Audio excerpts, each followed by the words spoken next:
Meus irmãos, muitos têm me perguntado sobre o tema da alimentação e o quanto ela é importante para o nosso desenvolvimento, para o nosso crescimento espiritual. De forma impassiva, analisando as consequências, buscando a harmonia e também não sendo a favor ou contra, pois todos nós sabemos o que é melhor para o nosso desenvolvimento e progresso espiritual. Compartilho apenas consequências, malefícios e benefícios de determinadas opções. O conteúdo que eu compartilho agora, neste momento, é uma das aulas do Co-Criador Consciente, no qual eu compartilho estas informações visando sempre aquilo que é benéfico e pode auxiliar a muitos. Vocês podem atribuir em suas vidas aquilo que for necessário e excluir o que não for. Na caminhada espiritual, assim devemos trilhar, adquirindo sempre o necessário, o benéfico, aquilo que estamos em plena sintonia e descartando aquilo que não nos faz bem. Espero que estas informações possam elucidar cada um de vocês e fazê-los enxergar a alimentação sob um novo aspecto, um novo prisma no caminho da ascensão espiritual, da evolução contínua. A alimentação deve ser revisada, analisada da melhor forma possível, adaptada para o estágio e condição de cada um. A preferência pela alimentação vegetariana no Oriente fundamenta-se na perfeita convicção de que, à medida que a alma progride, é necessário também que o corpo se harmonize ao progresso espiritual já alcançado. Mesmo nos reinos inferiores, a nutrição varia conforme a delicadeza e sensibilidade das espécies. Enquanto o verme disforme se alimenta no subsolo, a poética figura alada do beija-flor sustenta-se com o néctar das flores. Os iniciados hindus sabem que os despojos sangrentos da alimentação carnívora fazem recrudescer o atavismo psíquico das paixões animais e que os princípios superiores da alma devem sobrepujar sempre as injunções da matéria. Raras criaturas conseguem libertar-se da opressão vigorosa das tendências hereditárias do animal, que se fazem sentir através da sua carne. Comentando uma passagem da Bíblia, no Gênesis, tem o seguinte trecho: E disse Deus: Eis que vos tenho dado todas as ervas que dão sementes e se acham na superfície de toda a terra, e todas as árvores em que há frutos que dão sementes. Isso vos será por alimento.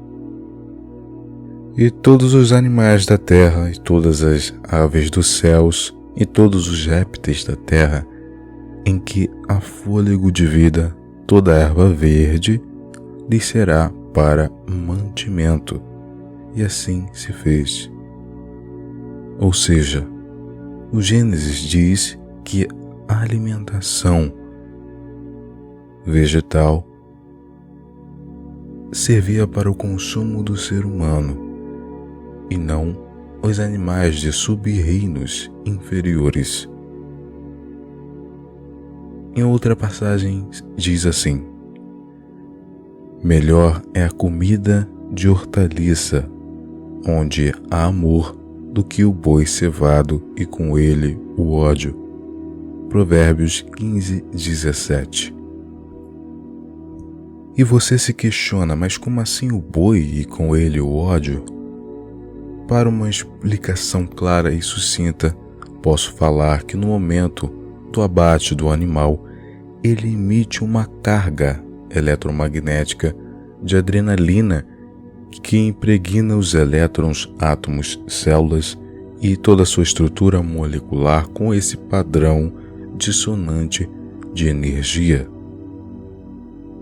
Muitas vezes, com raiva e outros sentimentos deste padrão inferior, por estar perdendo a sua vida. Este nível de baixa frequência ressoa sobre todo o sistema do animal e fica como uma programação instalada no seu tecido muscular e molecular. Quando o indivíduo come e ingere este alimento dissonante, ele está ingerindo toda esta carga de energias impuras, o que obscurece a sua consciência, neutraliza a sua capacidade de raciocínio, da introspecção e da meditação profunda, além de manchar e deturpar o campo eletromagnético do indivíduo, o seu campo áurico. Quanto mais evoluído o animal, mais ele emitirá sentimentos e sensações variadas de medo na hora da sua morte. A carne do boi é mais robusta e tem uma fibra mais estruturada e resistente. A do frango tem um tecido um pouco mais macio, a do peixe mais ainda. O motivo disso é porque o corpo acompanha o grau evolutivo do ser e se forma de acordo com a capacidade mental que ele adquire de acordo com as suas ondas de vibrações. Esses locais de abatedouros são verdadeiros focos de energias negativas, onde espíritos desordeiros e demônios do astral se comprazem na obtenção do ectoplasma sanguíneo contido no animal após o seu abatimento. De acordo com a ciência terrena, o consumo diário de carnes vermelhas aumenta o risco de desenvolvimento de doenças cardíacas, podendo haver alteração no funcionamento do coração, aumento do colesterol, aterosclerose, a pressão alta. Mas em um nível mais profundo, o que causa estas alterações e dissonâncias é a falta da apropriação do sistema digestório para o consumo, além das emissões negativas dos animais que reverberam na estrutura atômica de quem consome. O ator de 74 anos, Arnold, famoso pelos seus filmes, adotou uma dieta 80% vegana e pôde ver resultados surpreendentes em uma última bateria de exames. Os números do meu colesterol ficaram tão baixos que o meu médico achou que eram os exames de outra pessoa, contou o astro da franquia Exterminador do Futuro. Isso explica a constante ida ao médico e a utilização de remédios variados ao longo dos anos da vida de muitas pessoas. Um reflexo da má padronização alimentícia que foi instalada como a adequada, mas que na verdade é o tipo de alimentação que fornece mais lucro para o sistema econômico mundial. Seria muito mais fácil todos terem uma horta em casa e cuidarem da própria alimentação do que se preocuparem com o abatimento por si próprios dos animais. Mas isso seria algo desproveitoso para o sistema que controla o mundo atualmente. Sem consumo de alimentos de origem animal, sem idas ao médico em excesso e sem o gasto excessivo com remédios desnecessários, o que seria algo totalmente sem lucros exorbitantes para os seres que controlam estes setores. Mas se os vegetais são seres vivos, estaríamos prejudicando um reino, certo? Na verdade, os vegetais atuam com a consciência coletiva e podem ser replantados novamente quando conservado a sua estrutura. No livro A Autobiografia de um Yogi, há um relato de Yogananda, discípulo do mestre Sri Yukteswar, que relata uma experiência que envolve o tema, onde o mestre, um swami, ajuda um doutor a se curar de uma enfermidade terminal, receitando a abstenção do consumo de alimentos carnívoros. O doutor seguiu o conselho durante um tempo e melhorou do seu problema. Mas devido à sua arrogância e egocentrismo, ele logo julgou o mestre, o chamando de ignorante na área do meio nutricional e que aquilo não era algo que ele deveria se importar, no caso, com o consumo de carne. O resultado de sua teimosia e da negligência do conselho do mestre iluminado foi a sua morte fatídica.